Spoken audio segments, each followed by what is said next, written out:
If you've ever experienced stress, tension, or overwhelm, and who hasn't, this episode is for you. Please note that neither Shabnam nor I are mental health professionals, so please consult your preferred healthcare specialist. In the Brain podcast, we blend medical insights with behavior design principles to empower you in creating brain healthy habits. We aim to demystify brain health, enhance focus, and reduce the risk of dementia. Join us as we unlock the secrets of the brain, all backed by science and fueled by behavior design. I am Dr. Shabnam Daskar. I'm a functional medicine doctor and a certified tiny habits coach. I teach people how to improve their focus, get rid of brain fog, and reduce their risk of dementia. And I'm Andrea. I'm a behavior design consultant and partner in Being Through Solutions. I work with organizations to harness the power of high performance habits to increase engagement, resilience, and well-being. This session is going to be very different. After we talk a bit about stress resilience, we're actually going to do the processes that we're sharing. Here's how it's going to go. We'll tell you about a technique, then we'll do the technique in real time, and you can experience the changes for yourself because we'll be doing them together. There are going to be some pauses as we go through and some silence. So please know this ahead of time. There's nothing wrong with the recording. We really hope that this ultimately will be a very practical resource for you that you will return to again and again. So Shabnam, before we go into the practices, can you explain a bit about what happens in the body during stress? And know that we will go into a deep dive on what happens in the body in stress and other things you can do about it. That this will just be a high level understanding before we do the practices. Thank you, Andrea. So yes, stress is actually, we are going to do a separate episode on that and do a deep dive. But for today's episode, it's briefly, everyone knows what is stress. But again, if you ask someone to describe, it's different things for different people. So to give a very simple, analogy, it's like imagine if you think back to our hunter-gatherer ancestors, you are, going looking for animals to hunt. And what happens then? If you think of from the perspective of the animal, it's like the animal either gets hunted or it doesn't. So what are the things that happen? They are running, they need extra, speed and force in their legs. So similarly, if you think of a hunter-gatherer human, it's the same thing. They're going hunting and it's for a short span of time. They have to hunt for a prey and make sure they don't become someone's prey. So all the things that happen to the body, so those are the physiological changes, and we'll go into that in detail. But one important thing to remember is that stress is acute. It happens for a short time and then it's gone after that. However, the stress that we talk about today, by virtue of the way we live, it's quite different. Yes, there are acute phases of stress, but there are also chronic ongoing stress, and the stress can come from many different things. It can come from the environment, it can come from relationships, it can come from job dissatisfaction, it can come from poor health, it can come from mental health conditions. And mental health conditions and stress have actually a bidirectional nature. On one hand, stress can cause mental health challenges. And on the other hand, mental health challenges and stress are also intimately related in other ways. So basically, the most important question here, so this is what Andrea I ask my patients is, do you feel stressed? Number one. Number two is, which area of your life is making you feel stressed? Where does the stress come from? Is it your job? Is it your family? Is it a kid who's having some challenges? Are you taking care of older parents? Some of those stresses are things that you can control, and some of them are things you cannot control. So, one is to focus on things that we can control rather than focusing on things that we cannot control, like all the things that is happening in the geopolitical, scenario, the wars, and all these things. We feel very bad about them. There's not a lot, Andrea, that you and I as individuals can do about them. No. So, one is better to focus on things I can do. So, one of the things we can do is manage our response to a stressful situation. And herein comes, this entire episode we're talking about building stress resilience. And I love that term resilience, because it gives us agency. It's like we are not left to someone else's, someone else is doing something to us. We can do things to help ourselves. So, all the techniques we're going to talk about are basically to help us as individuals. What can we do to make us not feel helpless, if I'm putting it the right way? Right. And one of the things that we talk about in when we talk about building stress resilience is something called eliciting a relaxation response. Now, the term relaxation response comes from the research of Dr. Herbert Benson way back in the 70s. He was a cardiologist, and what he did is he decided to look at mindfulness techniques and a whole bunch of techniques. He did a lot of clinical studies. And so the relaxation response is whatever practice you do, and there are many different practices which can elicit a relaxation response. And we will share all the resources as always. So, I mean, you will not be left like that without any resources. So, in a relaxation response, what happens? Number one is uh, our heart rate goes down, our blood pressure levels go down, our breathing rate goes down. So, any technique, whether it is mindfulness based stress reduction, meditation, deep breathing, different kinds of breathing techniques, or some of the wonderful things that, we are going to share here today, any of those things give you this response, the relaxation response. That is what we are looking for. And this is again a very sort of a medical kind of view. But then as a clinician, I want to know what are the things I need to look for. What are the actual, change in like for instance, change in blood pressure, pulse rate. These are absolutely measurable things. So, Andrea, you're going to share a few of the techniques today. What are the different techniques we are talking about? Well, you mentioned meditation earlier, and I just really want to tell people that we're not going to actually force you to become meditators. It works for many people and it's a great practice to do. But the techniques we have for you today are actually things you can do in the moment and they don't take very much time at all. So if you're meditation resistant or meditation hesitant instead of meditation curious, then we have a few techniques for you today. One of them is 4-7-8 breathing. One of them is heart math. The other one is a 5-4-3-2-1 grounding technique. And then another one is a loving kindness technique. And as I said before, we're actually going to tell you what the process is. Then we're going to do the process together so that you can experience the benefits for yourself.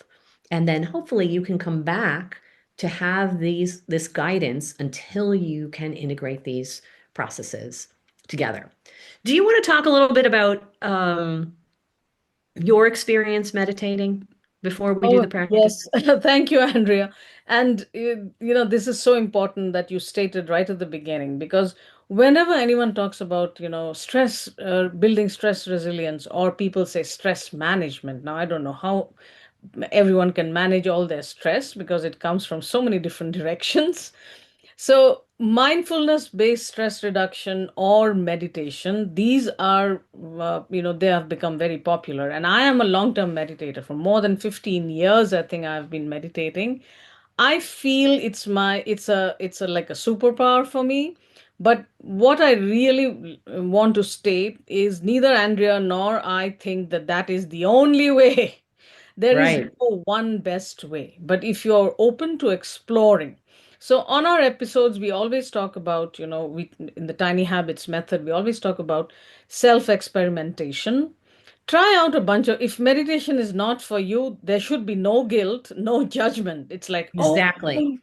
I know I need to meditate. I have so many patients, Andrea, who tell me, I know I need to meditate. I said, why do you want to meditate? No, my friend says it's a good idea. I said, have you tried it? no, I can't get my thoughts to, be together, and I don't like being silent with myself. I said, then this is not for you. Exactly. Let's let's Exactly. find Find something something that else that works is for for you. you. Yeah, so So that is maybe one of the basically. practices today will be really good for you. What are the benefits that you've seen before we get into the practice? What are the benefits you've seen from So 15 I years? have personally, what I find is it helps me sort of center myself and go into my inner silence. Now, if someone has not experienced these things, you won't understand what I'm talking about. But one of the big things I find is I find that I can solve a lot of my problems when I'm, meditating somehow. And again, it might sound woo woo. And for some of you listening to this, you probably experienced it yourself, so you know what I'm talking about. It's like it's from a scientific perspective. Of course, there are gazillions of studies on showing how mindfulness techniques, change gene expression, they lower blood pressure, they lower blood glucose levels, they lower inflammation. But personally, what I feel is I feel that sort of the feeling of strength or resilience, that okay, this is a problem I have. Let me find out what the solution is during my meditation. And so many times the solutions have come to me during meditation. Now, very likely, what happens is because I'm not distracted by a lot of other things, that I'm letting my, if you want to call my higher self to provide me with solutions, which I don't otherwise experience when I'm like busy, busy, busy doing this, doing that, looking here, looking there with my eyes open. So that is my Right. personal experience. But someone else's experience may be completely different. And as I said, there is no judgment. Exactly. And that's we're a judgment-free zone. I think the most important part is that um, when you are in a meditative state, or at least when you're calm, your brain is not in you have access to a part of your brain that actually solves problems. When you're in stress, your brain doesn't process anything deeply, nor should it, because stress should ignite the fight or flight response, which is you're going to all of your energy goes to your arms and legs so that you can get away. You're not thinking of long-term planning or long-term solving, because if you were stopping to solve a problem, you'd probably get eaten by a bear. So, however you get to a calmer state, whether it's one of these practices or if you pick up meditating, odds are that you're going to have more access to resource to navigate situations more easily. So, let's start with the first practice. Okay, so what are we And starting with? the first practice is going to be 4-7-8 breathing. And I will count you through this. I'll tell you first. It's four, inhale through your nose for a count of 4.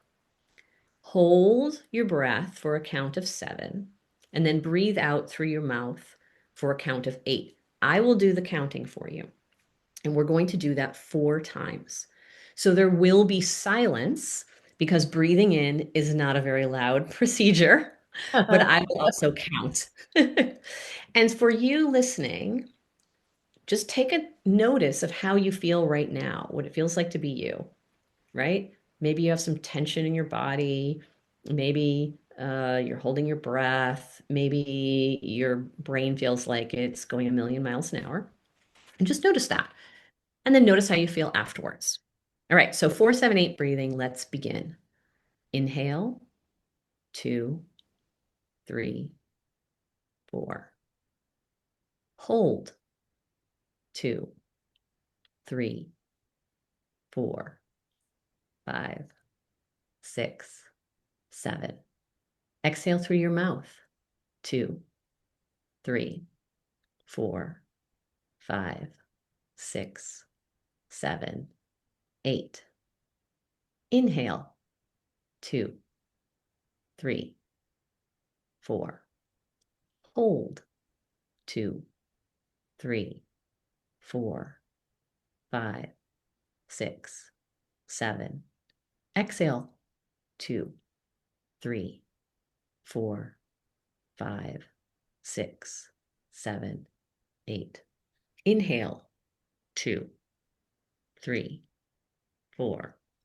Hold, 2, 3, 4, 5, 6, 7. Exhale, 2, 3, 4, 5, 6, 7, 8. Last time, inhale, 2, 3, 4. Hold, 2, 3, 4, 5, 6, 7. Exhale, 2, 3, 4, 5, 6, 7, 8. Now, if that wasn't to your pacing, that's okay. When you do this yourself, you pace yourself in the same way, but now you know how to do it. So just check in with yourself. That Maybe was fantastic, Andrea. do you I feel actually did. how does it feel for you? What did you Oh, it notice feels before? very good. And another thing I noticed is I find it more comfortable closing my eyes. Mm-hmm. I think people can do it either way. They can leave their eyes open or close their eyes, whichever is comfortable. And the Yes. 4-7-8 breathing is so popular. I remember I wrote an email once, and many people said it helps them sleep better. So that's just one of the benefits. You can use it when you're feeling anxious, when you have a panic attack. There's so many different ways of using it. Even when your head hits the pillow at night or when you turn out the light, you can do a little, 4 rounds of 4-7-8 breathing. And Mhm. all the techniques today we're sharing with you so you don't really need anything but yourself, right? That was our goal here is that we don't Yeah. want you to have an app or a tracker or your phone, just you, your body, and whatever's around you. So let's go to the second one. And this I got from Heart Math, and we'll put the Heart Math resource in the show notes. They did a lot of science around heart coherence. Heart coherence is where your heart and your brain are in sync. And when they're working together, you have access to more of your mind, and your brain and body are working together and you're calmer. There's a lot of benefits, and they do a lot of scientific research. This process is breathing at your own pace. Imagine like you're going to breathe in and out through your heart.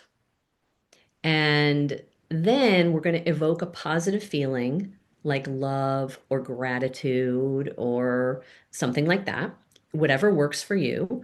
If you have a challenge evoking a positive feeling, you can think of someone or something that you love or that you're grateful for. And oftentimes, little babies or tiny animals of your choice are great things to imagine to evoke that feeling in your heart. After you have that feeling in your heart, we're going to imagine that you're projecting that feeling around you in like a sphere, 360, over your head, under your feet, in front of you, behind you. And then you're going to just sense the feeling in your heart. And if you could feel that feeling around you in that bubble, and you're kind of holding those two places at once. So it's called convergent, that's in the inside feeling inside your heart, and divergent, the feeling outside focus. And when you can hold a convergent and divergent focus at the same time, it also helps, along with the positive feeling, it helps put your brain and heart into coherence so that you can be calmer, you can solve problems more effectively, you can navigate challenges. All right. So before we do that technique, just tune into yourself again. See how you feel right now, right? What's going on for you. And then just let your breath settle however it settles. You don't have to pay attention to it. You don't have to try to make it do anything. And then imagine that your breath is going in your heart, in and out through your heart. And you can go at your own pace. I will guide you, but feel free to go at your own pace for this. So your breath is coming in and out of your heart, breathing in through your heart, breathing out through your heart. And now imagine a positive feeling like love or gratitude. And feel that feeling in your heart.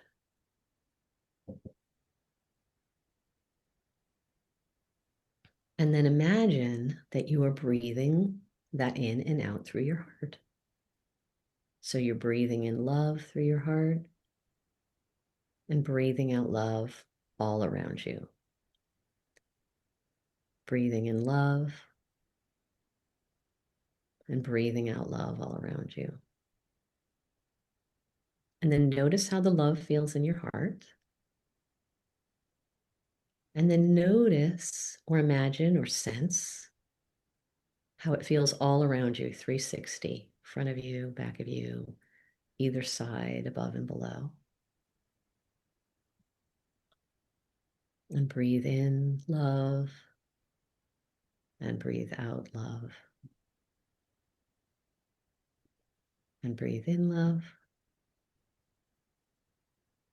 and breathe out. Once again, noticing inside your heart and then all around you with every breath. And then you can continue at your own pace for a little bit.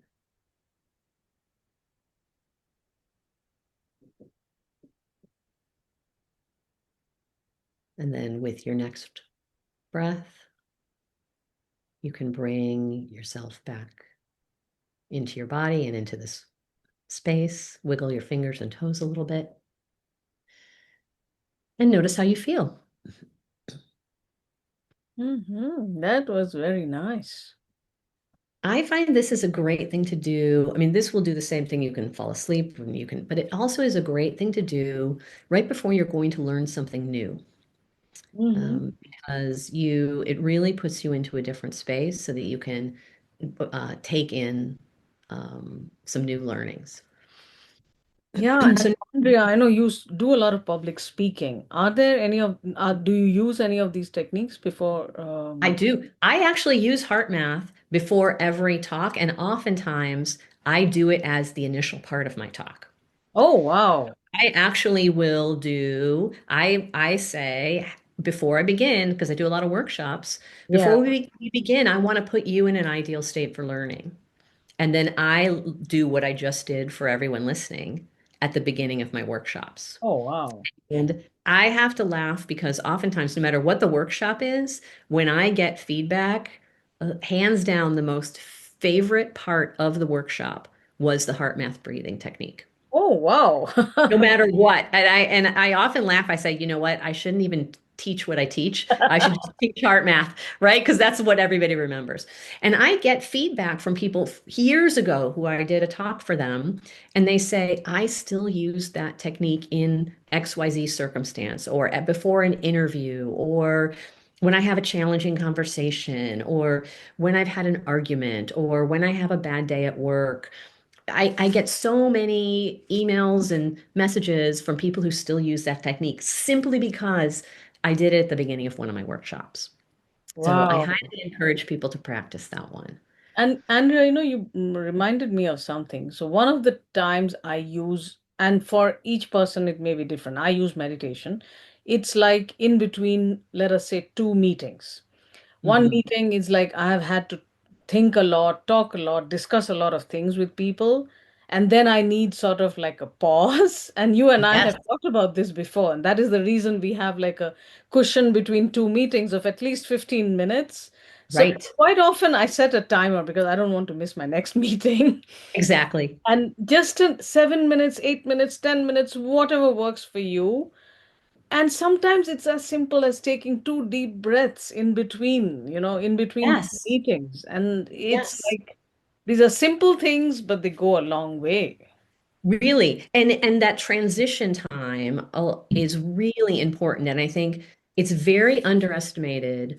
People underestimate the power of controlling or navigating your transitions. Instead of getting shot out of a cannon from one meeting to a phone call to a fire to from work to home, even just doing any one of these quick techniques, because none of these took more than a couple minutes, No, right? Even just sometimes, doing yeah, sorry, go ahead. no, good. That's even just doing these techniques. Let's say you finish a Zoom call. After you click off your Zoom call, you do a round of 4-7-8 breathing, or you do some heart math breathing, or you do any of the other techniques we're going to talk about. That can set you up for being more present, being less reactive, having less stress throughout the day. And the more you can make it automatic, make it a habit, the more you'll see the effects in your life. You'll just expand your capacity to navigate change and challenge. So let's talk about the 5, 4, 3, 2, 1 grounding technique. And this one is probably the only one that you have to have your eyes open for the beginning of it. Um, but then you can close them. And I really encourage people to, first of all, learn the practices that work for you and pick the ones that you like. But then learn to do them with your eyes open. First, do them with your eyes closed if you want to. But then eyes open, eyes closed, it doesn't really matter. So that you can be in a stressful meeting. No one needs to know that you're doing heart math breathing. No one needs to know that you're doing 4, 7, 8 breathing. You can just do it silently once you're good at it, right? And that can help you navigate some challenging situations. So the 5, 4, 3, 2, 1 grounding technique is this: 5 things you can see, 4 things you can feel, 3 things you can hear, 2 things you can smell, and 1 thing you can taste. Now, this one, I think, like 5 things you can see, just you could look around you and see, maybe you see a keyboard, maybe you see a phone, maybe you see some trees, maybe you see a picture, maybe you see a pet, right? Things you can feel can be on your body, like your clothing, it could be your hair, it could be your eyes blinking, the touch of the air in through your nostrils, right? It could be just your fingers against one another, right? Things like that. It doesn't necessarily have to be someone's touching you. 3 things you can hear. Oftentimes, it's even the sound of your own breath, the sound of your heart beating. It could be things in the distance, right? Some kind of um, person doing their lawn or yard work, or maybe school bells or church bells or things like that. 2 things you can smell. Sometimes it's really interesting what you can smell if you're inside, right? You might smell this morning's coffee or tea. You might smell someone's lingering perfume or the smell of the steam from the shower. And then 1 thing you can taste. And maybe that's something you've just eaten. Maybe it's your minty toothpaste. Maybe it's just the taste of yourself, your own, what's inside of your mouth. um, or what you can imagine, right? You might be imagining your lunch, how that might taste. And that's basically all you do. So this one will have a little bit more silence in it as I just narrate, look for 5 things you can see. And we'll do that right now. All Okay. right. Look for 5 things you can see.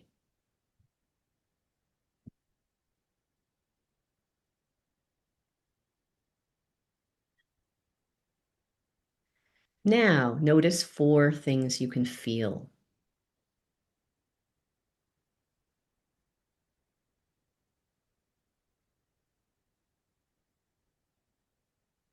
Listen for 3 things you can hear.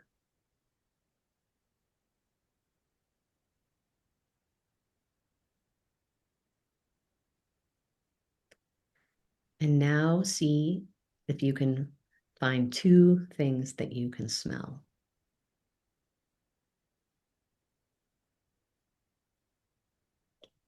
And now taste 1 thing that you can taste, or notice 1 thing that you taste.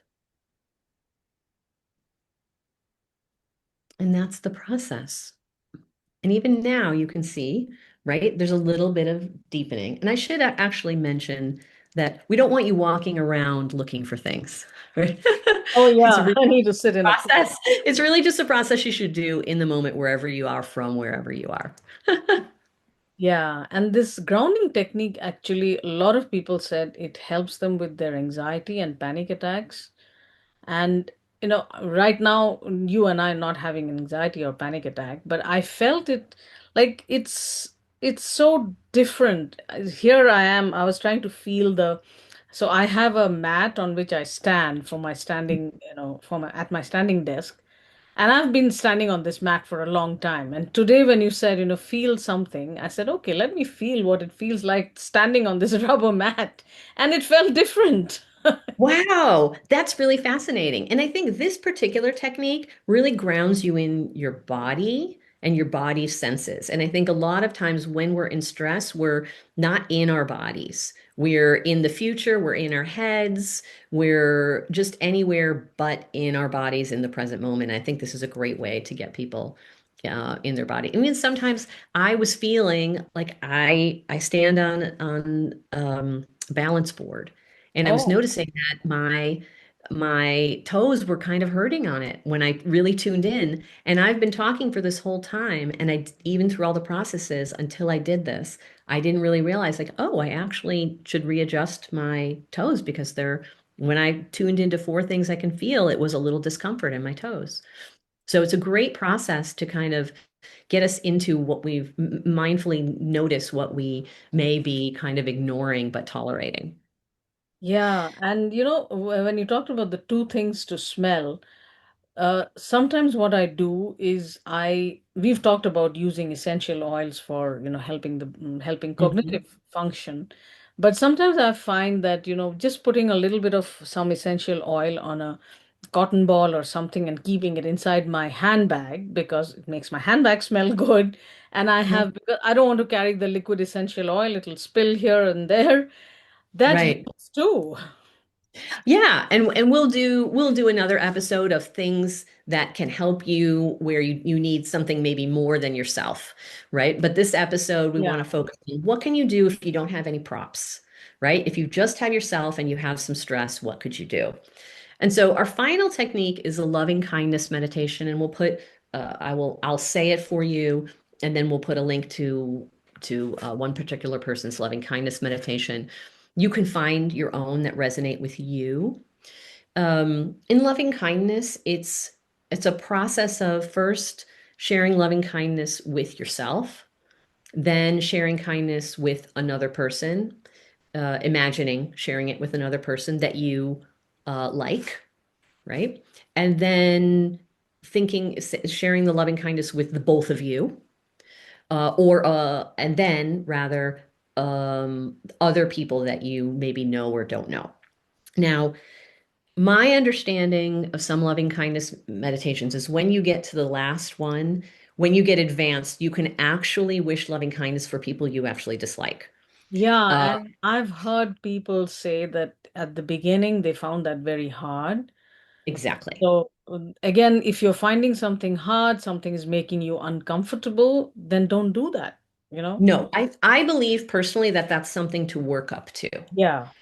And one way that you could do that is maybe you wish loving kindness for someone that maybe you had a little disagreement with, but you still ultimately love. Like maybe your spouse or partner, you had a disagreement with them, you ultimately love them deep down, but maybe in this moment you're feeling a little rankled. So then when I say, may they be happy, you could think of them, right? And then ultimately, if you want to, and only if you want to, you could work up to people that are more and more challenging for you. But you never have to do that because just the simple process alone will help you. So here's how it goes. It's all about wishing happiness, health, and peace and ease for people first. And the phrase is, it's either I, we, I, you, we, or they. May I be happy, may I be healthy, may I be peaceful and at ease. Right? So we're wishing that for ourselves, right? Then it will be you, and that's someone that you like or love. The same wishes for them. Then I think of we together, those, you know, two, or you and whoever you're thinking about together, may we both be happy, healthy, peaceful, and at ease. And then when I say they, maybe you just think of other people in the world, the easiest, whatever's easiest they for you to think of. Just other people, maybe a group of people that you like in general, a group that you're affiliated with, or other family members, right? You can think of it that way. May they be happy, healthy, peaceful, and at ease. And whether or not you ever work up to wishing someone you are just in a disagreement with or you dislike, that doesn't really matter because the process will help you to begin in general. All right. So we'll just do one round of this and we'll begin with ourselves. And so you can listen to this, but you're going to say The I will be I for you. May I be happy. May I be healthy. May I be peaceful and at ease. And take a moment to notice how that feels in your body.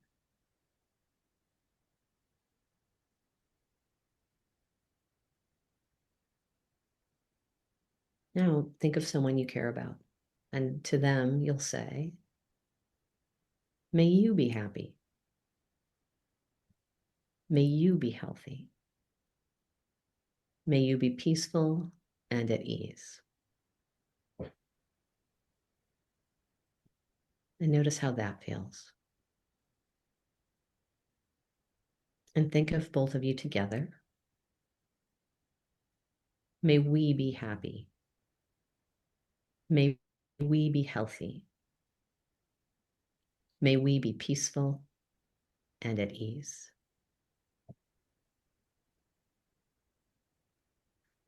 And notice how that feels. And now think of a group of people or an imaginary group of people that you might like. May they be happy. May they be healthy. May they be peaceful and at ease.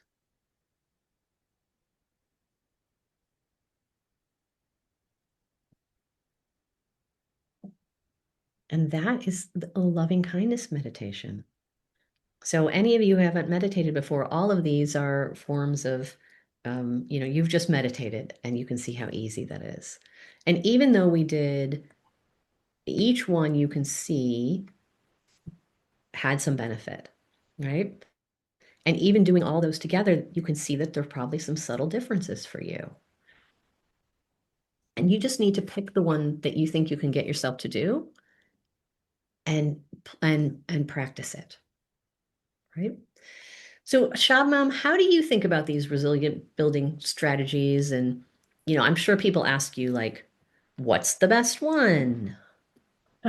Yeah, and there was a time I used to actually prescribe mindfulness and meditation for everyone. Then over the years I realized no, that doesn't really work. The patient feels guilty because that is not something they have done. Now I've learned better, hopefully. So in the tiny habits world, we always talk about what do you, as you said just now, Andrea, what do you see yourself doing? And the other thing is, a single practice, just doing it now, maybe you're doing it now with Andrea and me on this, listening to this episode, it may not make any difference to you right away, but that doesn't mean it won't help you long term. So most of these things actually, it's sort of cumulative. It's like over, if you continue practicing it and without any judgment, it's like, oh, I'm not feeling any different today. I've meditated for 5 minutes. It Right. yeah, it may not show up right away, but if you keep persisting at it, knowing that you will see results eventually, that is important. And the thing that I really want to highlight is try a whole bunch of different things. Nowadays, there are gazillions of free resources. There are so, if using an app helps you initially, I find a lot of people find it helpful to use a guide if they want to do meditation, a guided meditation. And if your religion is something important to you, maybe it's a prayer that's going to help you. That works as well. So find what works for you, and most importantly, no judgment. Just because your friend benefited from whatever technique, it doesn't mean you're going to get see the same benefits, and it doesn't mean there's something wrong with you. You know? Right. Right. And Yeah. because it's really about what works for you. And I always encourage people to notice what happens immediately after. Yeah. Right? So notice how you feel before and notice how you feel after. And there's always some benefit immediately after. You may still get irritated with your spouse or partner or child later.